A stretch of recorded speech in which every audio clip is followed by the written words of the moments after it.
इस तो हम लोग आगे एक नए वीडियो पर आज हम लोग देखने वाले हैं बिहार बोर्ड क्लास 12 के लिए केमिस्ट्री का बहुत इंपॉर्टेंट सब्जेक्टिव क्वेश्चन। और मैं बता दूं कि जितने भी सब्जेक्टिव क्वेश्चन कराए जा रहे हैं ये बहुत ज़्यादा एग्जाम में आने वाले हैं और एक भी ऐसा क्वेश्चन फालतू का नहीं पढ़ाया जा रहा है जो आपके एग्जाम से बाहर से हो। इसलिए आप लोग पूरे वीडियो में बने रहिए, आप बहुत ही बेहतरीन करने वाले हैं। और वैसे वैसे क्वेश्चन आप लोग के लिए लाया हूं कि आप एग्जाम में बैठेंगे तो आप फोड़ के आएंगे और एग्जाम का एक भी क्वेश्चन आपसे छूटने वाला नहीं है। तो उसके लिए करना क्या होगा कि आप लोग को प्रॉपर वीडियो को वॉच करना है और प्रतिदिन वीडियो को वॉच करते हुए चलेंगे तो बहुत ही बेहतरीन करेंगे। तो चलिए को वीडियो को स्टार्ट करता हूं और एक एक करके क्वेश्चन को पढ़ते हुए चलते हैं लोग और समझते हुए चलते हैं लोग। तो देखिए हम लोग सबसे पहले देखने वाले कि लिगेंड क्या है और ये कितने प्रकार के होते हैं। और देखिए क्या लिगेंड से एग्जाम में 2025 में मैं बता रहा हूं कि 100% क्वेश्चन आएगा तो आएगा। प्लीज आप लोग को ध्यान से पढ़ के जाना है और ध्यान से पढ़ के जाएंगे तो निश्चित आप बहुत बेहतरीन करने वाले हैं। चलिए तो मैं वीडियो को स्टार्ट करता हूं और एक एक करके क्वेश्चन को समझते हुए हम लोग चलते हैं। तो देखिए पहला क्वेश्चन क्या है, लिगेंड क्या है। तो उप सहसंयोजन सत्ता में केंद्रीय धातु परमाणु या आयन से प्रतिबद्ध आयन क्या कहलाता है, या अणु क्या कहलाता है, लिगेंड कहलाता है। जैसे एग्जांपल देखिए क्या है, जैसे मैं बोल दूं क्या चीज कि यहां पे मैंने लगा दूं Fe और यहां पे लिख दूं CO और यहां पे इसको बंद करके 4 लिख दूं तो आप देख रहे हैं कि जो देखिए ये है केंद्रीय धातु परमाणु और केंद्रीय धातु परमाणु से जो जुड़ा रहता है उसी को हम लोग किस नाम से जानते हैं, लिगेंड के नाम से क्या करते हैं, जानते हैं, जो कि बहुत ज़्यादा इंपॉर्टेंट है। तो लिगेंड आप लोग आसानी से पहचान जाएंगे। जैसे में लिखा होगा वो Fe और यहाँ पे क्या लिखा होगा CN और यहाँ पे क्या लिखा है 5। तो आप समझ जाएंगे कि ये केंद्रीय धातु परमाणु और इससे जुड़ा हुआ है कौन सा CN। तो ये CN क्या कहलाएगा, तो CN ही क्या कहलाएगा, लिगेंड कहलाएगा। इस बात को क्या रखना है, याद रखना है। और लिगेंड के प्रकार से एग्जाम में क्वेश्चन तो 100% आएंगे, इसलिए प्लीज इसको ध्यान से पढ़ना है, इसीलिए मैं बारीकी से लाया हूं। तो लिगेंड के प्रकार में पहला एक दंतुर लिगेंड। तो जब एक लिगेंड धातु आयन से एक दाता परमाणु द्वारा क्या होगा, प्रतिबद्ध होगा, उसे क्या कहते हैं, एक दंती लिगेंड कहते हैं। और एग्जाम में ऑब्जेक्टिव यहां से पक्का रहेंगे। तो देखिए Cl- जो होता है वो कैसा होता है, एक दंतुर लिगेंड होता है। H2O भी जो होता है वो कैसा होता है, एक दंतुर लिगेंड होता है। और ये अमोनिया दिखा रहा है NH3, ये भी क्या होता है, एक दंतुर लिगेंड होता है। तो एक दंतुर लिगेंड को आपको नहीं भूलना है, क्योंकि देखिए एग्जाम्पल से ऑब्जेक्टिव क्वेश्चन बनते हैं। यहां से जो क्वेश्चन बनेंगे क्या बन सकते हैं, ऑब्जेक्टिव क्वेश्चन आ जाएगा। और थ्योरी में देगा तो क्या देगा, लिगेंड क्या है, इसके प्रकारों के नाम बताइए और चर्चा करिए। तो पहला प्रकार आप लोग समझ गए होंगे क्या चीज, एक दंतुर लिगेंड। दूसरा देखिए क्या दे रखा है कि जब दो लिगेंड धातु आयन से क्या, दो दाता परमाणु से प्रतिबद्ध होगा। जब एक धाता परमाणु से जुड़ा होगा उसको क्या बोलते हैं, एक दंतुर, और जो दो से जुड़ा होगा उसे क्या बोलते हैं, द्विदंतुर लिगेंड। ये क्या बोलते हैं, द्विदंतुर लिगेंड। और द्विदंतुर लिगेंड का एग्जाम्पल बहुत इंपॉर्टेंट है, ये है ऑक्जिलेट आयन। ऑक्जिलेट आयन का फॉर्मूला क्या होता है, तो C2O4 और क्या O-। ये किसका है, तो ऑक्जिलेट आयन का ये सूत्र है जो कि बहुत बहुत बहुत इंपॉर्टेंट है, इसको ध्यान रखना है। और दूसरा देखिए क्या है, एथेन 1,2 डाइएमीन। ये क्या है, NH2, इसको ऐसे भी लिख सकते हैं क्या, NH2 और क्या CH2 और फिर क्या CH2 और NH2। ये फॉर्मूला होता है किसका, ये फॉर्मूला होता है एथेन 1,2 डाइएमीन का। तो एथेन 1,2 डाइएमीन भी द्वि लिगेंड है और ये भी क्या है, द्विदंतुर लिगेंड है। तो द्विदंतुर लिगेंड का एग्जाम्पल नहीं भूलना है। यहां से ऑब्जेक्टिव हमें लगता है कि 2025 में आने वाला है, इसलिए बड़े ध्यान से इसको देख लीजिएगा। ये बहुत इंपॉर्टेंट पॉइंट जितने भी बता रहा हूं ये सब के सब बहुत इंपॉर्टेंट है। अगला देखिए क्या है, बहुदंतुर। जब एक लिगेंड में अनेक दाता परमाणु उपस्थित हो उसे ही हम लोग क्या कहते हैं, बहुदंतुर के नाम से क्या करते हैं, जानते हैं। यहाँ पे अनेक लगा हुआ है, समझ रहे ना। अगला देखिए क्या है, ये भी किलेट लिगेंड के नाम से डायरेक्ट ये 2025 में यह क्वेश्चन आ रहा है। 2 नंबर में 100% आएगा ही आएगा, इसलिए इसको ध्यान रखेंगे।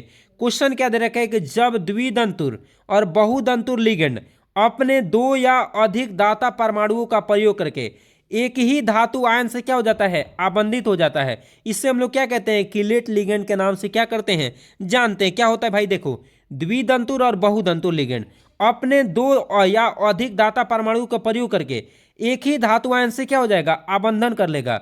उसी को हम लोग क्या कहते हैं, कीलेट लिगेंड के नाम से क्या करते हैं, जानते हैं, और जो कि बहुत ज़्यादा इंपॉर्टेंट है। अगला लास्ट है उभयदंती सहगलनी या उभयदंती लिगेंड क्या है, ये भी बहुत ज़्यादा इंपॉर्टेंट है भाई। तो जब देखिए लिगेंड जो दो भिन्न परमाणुओं द्वारा जुड़ सकता है उसे क्या कहते हैं, उभयदंती लिगेंड के नाम से क्या करते हैं, जानते हैं। जैसे में देखिए क्या है NO2 और क्या SCN, ये क्या है, ये दोनों के दोनों क्या है, उभयदंती सहगलनी लिगेंड है, जो कि याद रखना है। और देखिए आप लोग के लिए हम लोग कितना मेहनत कर रहे हैं, और हम लोग का बस एक ही सपना है कि आप लोग पढ़िए और मन लगा के पढ़िए और 400 प्लस लाइए। देखिए आप लोग के लिए मैं वैसे क्वेश्चन को ला रहा हूं जिससे आपका टाइम पास नहीं होगा, आपके कैरियर बनेंगे, और एग्जाम में जाएंगे तो कहेंगे कि हाँ मैंने जिस चैनल से पढ़ा था वहां से सारे के सारे क्वेश्चन एग्जाम में आए हुए हैं। उसके लिए आपको पढ़ना होगा, प्रतिदिन पढ़ना होगा। एक दिन पढ़ेंगे छोड़ेंगे और सोचेंगे कि हो जाए तो नहीं होगा। उसके लिए प्रॉपर वीडियो को वॉच करिए, आप निश्चित बेहतर करेंगे। दुनिया की कोई ताकत आपको हराने वाली नहीं है, बशर्ते आपको पढ़ना होगा, और जो पढ़ेगा ना वो अच्छा करना ही करना है, उसको कोई नहीं रोक सकता है। इसलिए प्लीज़ आप लोग पढ़िए, और पढ़ेंगे तभी सब कुछ होगा, क्योंकि पढ़ना आपके लिए बहुत ज़्यादा इंपॉर्टेंट है भाई, बहुत इंपॉर्टेंट है। अगले क्वेश्चन पे देख लेते हैं क्या दे रखा है कि विस्थापन अभिक्रिया क्या है। तो देखिए क्या दे रखा है कि वैसा रासायनिक अभिक्रिया जिसमें एक समूह दूसरे समूह को क्या कर देता है, विस्थापित कर देता है, उसे विस्थापन अभिक्रिया कहते हैं। देख रहे हैं यहाँ पे क्या है, मिथाइल क्लोराइड है, और यहाँ पे क्या है, पोटेशियम हाइड्रोक्साइड है। तो यहाँ पे देख रहे हैं कि ये हाइड्रोक्साइड इसके पास चला आया और क्लोरीन जो है वो के पास चला गया, तो KCl अलग हो गया, और OH जो है क्लोरीन को विस्थापित करके इससे स्थान पे आ गया है। तो यहाँ पे विस्थापन हुआ है कि नहीं हुआ है, कि OH जो है वो क्लोरीन को हटा के खुद वहां पे आ गया है। देख रहे हैं C2H5 के साथ कौन आ गया है, OH, समझ रहे ना। तो ये बहुत इंपॉर्टेंट है, बहुत ज़्यादा इंपॉर्टेंट, विस्थापन कर दिया। और देखिए रीमन टीमन अभिक्रिया हमें लग रहा है ना कि ये 2025 में आ रहे हैं, इसलिए प्लीज़ आप लोग पढ़ के जाइएगा। जितना भी मैं बता रहा हूँ ये सब के सब इंपॉर्टेंट चीज़ बता रहा हूँ, एक भी फालतू का नहीं बता रहा हूँ जिससे आपके टाइम पास हो। और मैं तो खुद नहीं सोचता हूँ कि आप लोगों का एक भी टाइम व्यर्थ जाए, क्योंकि मेरा एक ही सपना रहता है कि आप लोग को बेस्ट बनाना है और बेस्ट आप लोग को समझा के जाना है, ताकि आप जब भी एग्जाम में बैठे तो इस चैनल का जरूर आपके नाम याद रहे कि हाँ हमने किसी चैनल से पढ़ा था जिसके सारे के सारे क्वेश्चन एग्जाम में लड़े हुए थे। इसलिए पढ़ के जाना है। देखिए क्वेश्चन क्या दे रखा है कि रेमन टेमन रिएक्शन क्या है। तो देखिए क्या दे रखा है, जब फिनोल की प्रतिक्रिया कार्बन टेट्राक्लोराइड तथा NaOH के साथ कराई जाती है तब सैलिसिलिक एसिड का क्या होता है, निर्माण होता है। ये देखिए क्या दे रखा है, ये है फिनोल, और ये कार्बन टेट्राक्लोराइड, ये क्या है, सोडियम हाइड्रोक्साइड। और इन तीनों की रिएक्शन आपस में हम कराते हैं किसकी किसकी, फिनोल की और क्या कार्बन टेट्राक्लोराइड और NaOH की। तो क्या बनता है, सैलिसिलिक एसिड बनता है, और क्या और भी प्रोडक्ट के रूप में NaCl और H2O बन जाता है। लेकिन मेन प्रोडक्ट आप लोगों को याद रखना है ये वाला, ये सैलिसिलिक एसिड का सूत्र है, जो कि याद रखना ही रखना है। किसके किसका विक्रिया कराए, फिनोल का कराया, कार्बन टेट्राक्लोराइड और NaOH का रिएक्शन कराया, तो क्या बना, सैलिसिलिक एसिड का निर्माण हुआ, जो कि बहुत इंपॉर्टेंट है। और यहाँ से एग्जाम में 2025 में आने के चांस बहुत है। और एक बात और मैं बताता हूँ, ये देखिए कार्बन टेट्राक्लोराइड जो है ना अग्निशामक के रूप में काम करता है। अग्निशामक समझते हैं आप लोगों ने देखा होगा कि आप पेट्रोल टंकी पे जाते होंगे या बस में कहीं सफ़र करते होंगे, तो रेड सा क्या एक मतलब डिब्बा लगाया गया होता है जिसमें क्या होता है, CCl4 रखा गया होता है, जो आग बुझाने में क्या किया जाता है, कभी अचानक आग लग जाए तो उसको बुझाने में क्या किया करेगा, ये मदद करेगा। तो इसलिए इसका उपयोग हम लोग अग्निशामक के रूप में करते हैं, जो कि बहुत बहुत बहुत इंपॉर्टेंट है, इसलिए याद रखना है। और अगला क्वेश्चन कल हम लोग पढ़ेंगे, और मेहनत से पढ़ेंगे तो बिल्कुल अच्छा होगा। और आप लोगों से बस एक ही उम्मीद है कि आप लोग पढ़िए और मन लगा के अच्छा करिए, और माँ बाप का नाम रोशन करिए, गांव में अपना नाम रोशन करिए। लेकिन हाँ, हम लोग को भी सपोर्ट चाहिए आप लोग का।